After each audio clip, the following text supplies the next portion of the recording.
You know, it's really an interesting process. This is the third project I've done as part of the Inside Out project. And the artist JR, you know, is able to do this global project because he won the TED Prize under the TED Talks. If you just think about the number of prints that they've sent out around the world, which is, you know, must be nearing 100,000. It's 8,000 different projects around the world. You know, the costs are pretty astronomical because he pays for all the prints.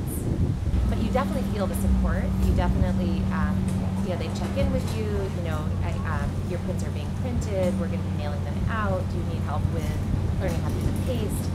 And the first time, I really interacted a ton with that team. And then since I've done a couple more projects, this particular project, I didn't have as many questions anymore. You can basically do it for free with your own labor because you upload the JPEGs to JR and his team.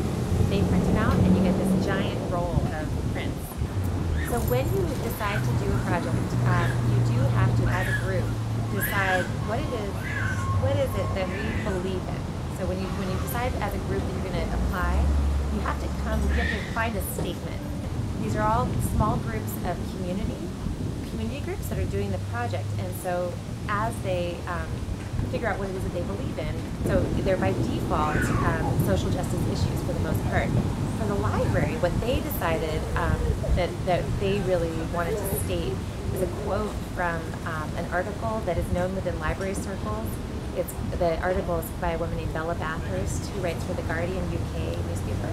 It's called The Secret Life of Libraries, and it's about how libraries fit in to the digital age.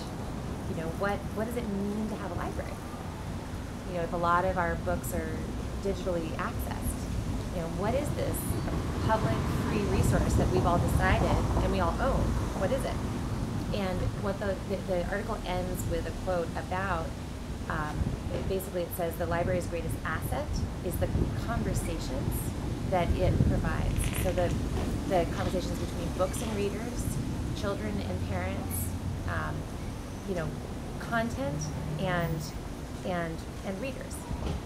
And then it ends with, and it turns out libraries have nothing at all to do with silence. So when you look at these images with that in mind, you'll notice a lot of people are kind of making a loud face.